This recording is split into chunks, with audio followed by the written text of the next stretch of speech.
Hello there. So we are going to do an easy abs. So just one sec. I'm just recording this.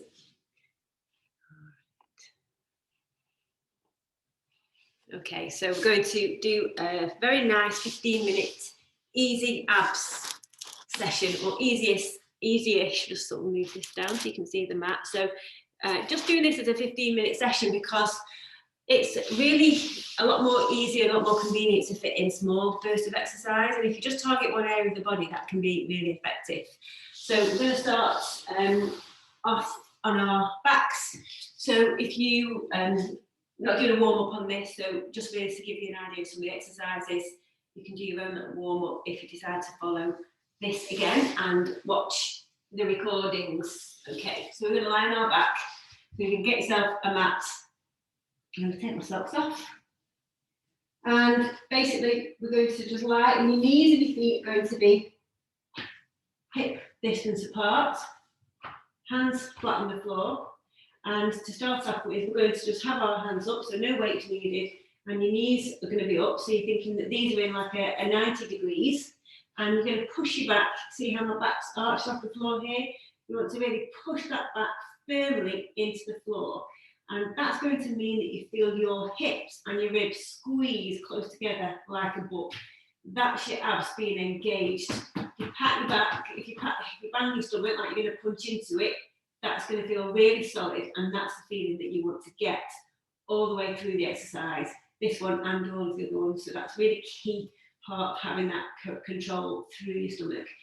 Once you've got that feeling, you're going to put your hands in the air, and then you're just taking your leg back to tap your heel to the floor. So you want to feel that you're taking your thigh back rather than bending your knee to bring your heel down to the floor. Okay, so pushing that back into the floor, closing that gap between your ribs and your hips, and we're going to do 12 of these. So alternate legs. That's 1, 2, 3, and you want to feel like keeping the control here as still as you can as you go through these repetitions.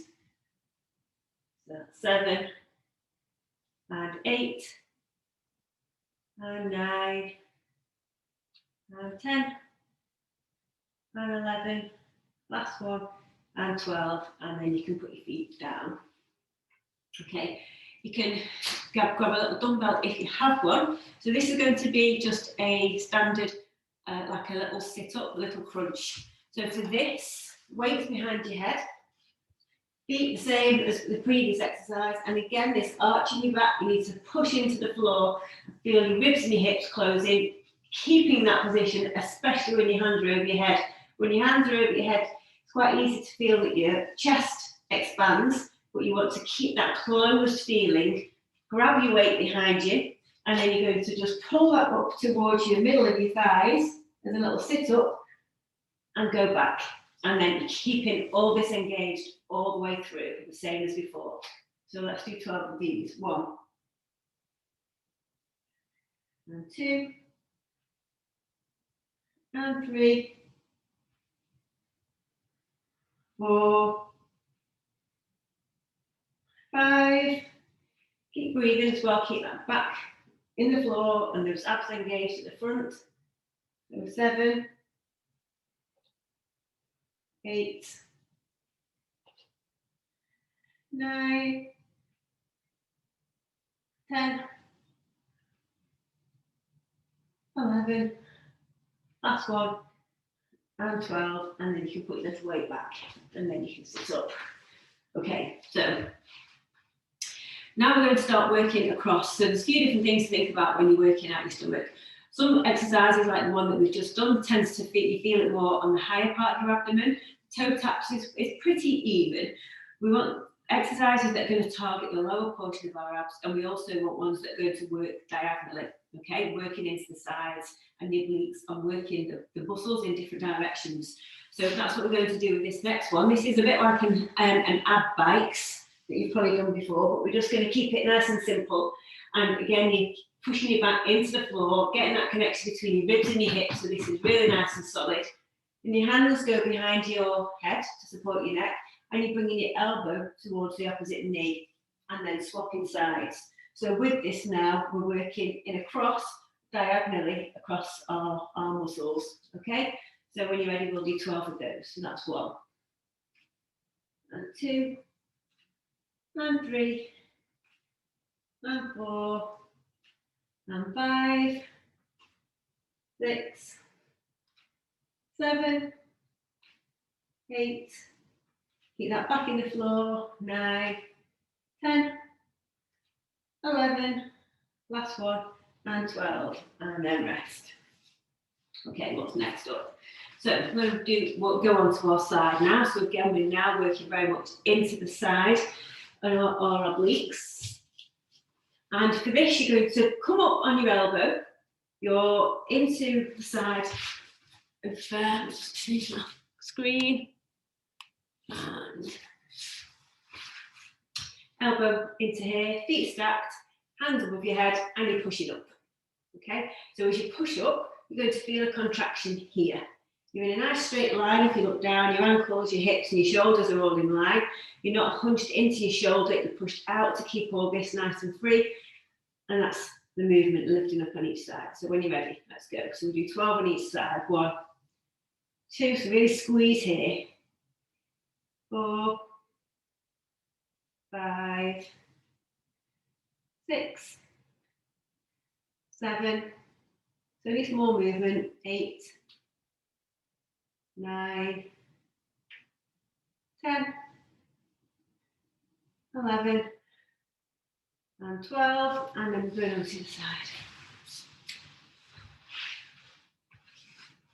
So again, elbow in to the floor, hand flat, pushing this shoulder out so you're not hunching in, lifting up, and then feet are stacked, and you're going up that way. Okay, so you squeeze on this side now. So 1, might feel different on one side than the other. 2, 3, 4, 5, 6, 7, 8, 9, 10, keep going, 11, last one, and 12, and then down. Okay, and we're going to work on the front of our body as well. So again, it's quite common to think of doing your sit-ups and your stomach exercises lying on your back, but it's also good to try and get used to working front down as well. And these exercises are really particularly useful, I should say, for working the lower portion of the abs. And that can be a bit where people tend to be a lot weaker and can lead to low back problems as well. So we're going to start off doing a slow mountain climb. So what I want you to think about here, can you see I'm sticking my bum out on purpose now to get this sinking in my back, which is quite common. But you want to feel as if you were on the floor like we were before, that you're pressing your back up a little bit and you're bringing your hips and your ribs together. So again, I've got this nice solid feeling in my stomach. I'm keeping hold of that feeling as I come up into a high plank. So I'm really staying nice and solid here all the time. And then I'm going to just walk in one leg at a time and just tap in nice and slow. No one likes mountain climbers, but if you do them quite slow and controlled like this, can be a bit more bearable. So we're going to do 12 of those. So again, pull this stomach in, get it nice and tight. You're not sucking it, you're squeezing your ribs and your hips together and getting a real solid core. And then we're going to step in one at a time. And 2, nice and controlled. Keep your body as still as you can. 4, 5, 6, 7, 8, 9, 10, 11, last one, and 12, and then down. Okay, so that's a nice little set of stomach exercises that target from all different areas. You can do that as a little sequence. You can repeat that a couple of times, and do that into a bit of a longer workout as well. So, hope you enjoyed that. Let me know if you try it, and I'll see you again soon. All right, bye now.